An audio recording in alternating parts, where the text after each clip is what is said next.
Hi, everybody. I'm Howard, and this is Otter's Corner, where we talk about all things related to retirement.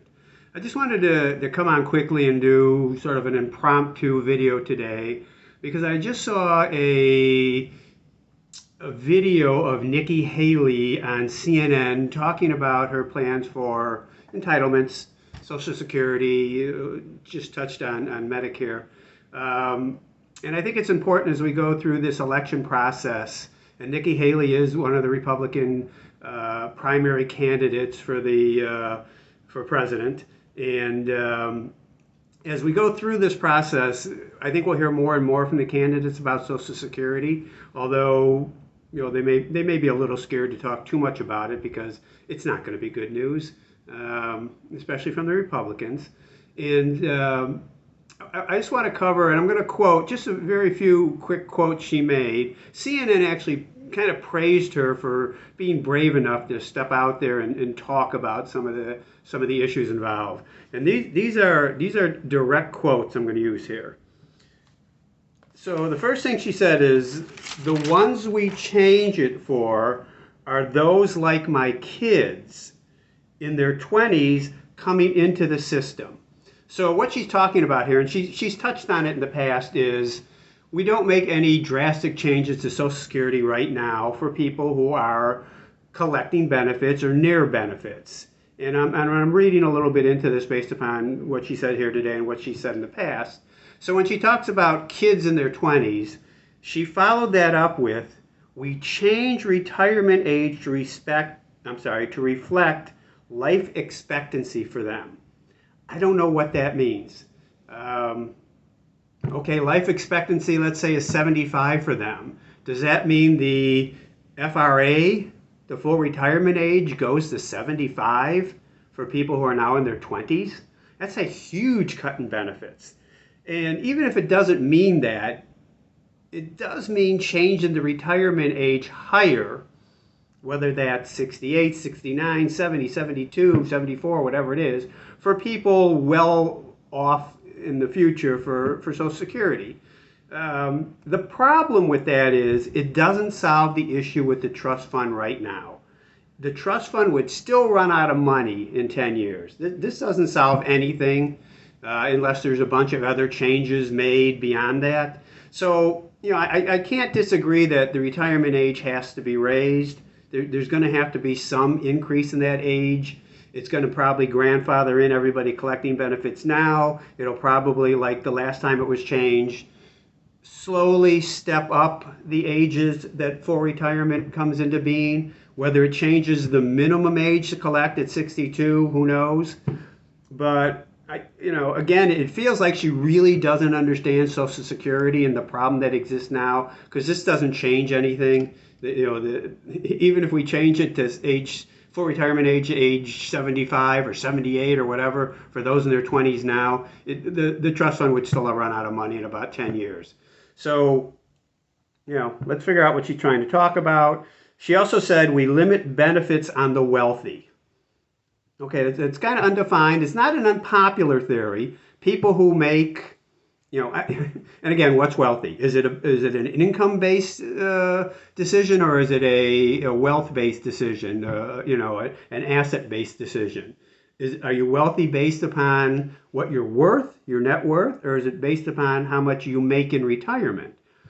Those could be two very different things. Someone with $100 million can make, $10 million or $1 million, depending on how they structure their investments, or they can have them structured so they make nothing, depending upon when they retire and what they want to do. So doing it based upon net worth is extremely difficult, only because of the amount of work it would take. Net worth would include things like art. Well, how do you value art? Do they send in pictures of all their art and then estimate their values, and then the people looking at this give them some sort of haircut because they don't agree with it, or real estate, or rare coins?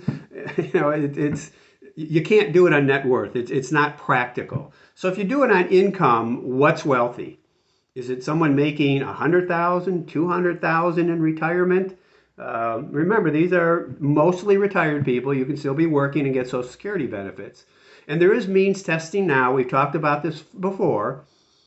Based upon your income, you'll pay income taxes on either 50 or 85% of your benefit if you have a high enough income.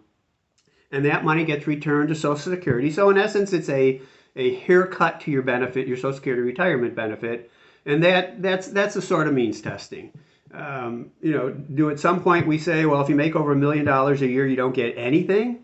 And is that fair? Someone who's paid in $200,000, $300,000, $400,000 over their lifetime into Social Security, should they get nothing? Again, probably not fair, but whether it's a good idea or a bad idea is debatable, and whether it's something we can do or don't do is debatable. Again, she was very vague, just throwing out statements that probably she thinks are popular, especially within the Republican base. Although maybe not in the Republican base, because the wealthy may not want to give up their Social Security. And then she made this odd statement. Instead of cost of living increases, we do increases based upon inflation.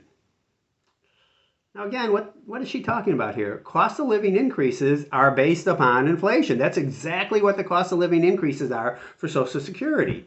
So does she not understand how Social Security works? And I have an inkling that's part of the problem here. Again, that's a meaningless throwaway statement, and why no one challenged her on that, I don't understand, unless the people on the CNN newscast don't understand how Social Security works either. So those are the things she said about Social Security. I don't think it's any great plan back there. There's nothing that solves the problems we have now. Maybe she felt it was important to throw something out there. And then she made this statement about Medicare. And I quote here, "And we expand Medicare Advantage plans, which seniors love, that allows competition and reduces the cost of health care." Now, there's several things going on here. How do you increase Medicare Advantage plans? There's dozens of companies out there now trying to sell everybody over 65 a Medicare Advantage plan. How do you increase participation in those? Do you make Medicare more expensive? Right now, there are some cost advantages to Medicare Advantage. I personally don't do Medicare Advantage because you can't choose your doctor. You have to get authorizations.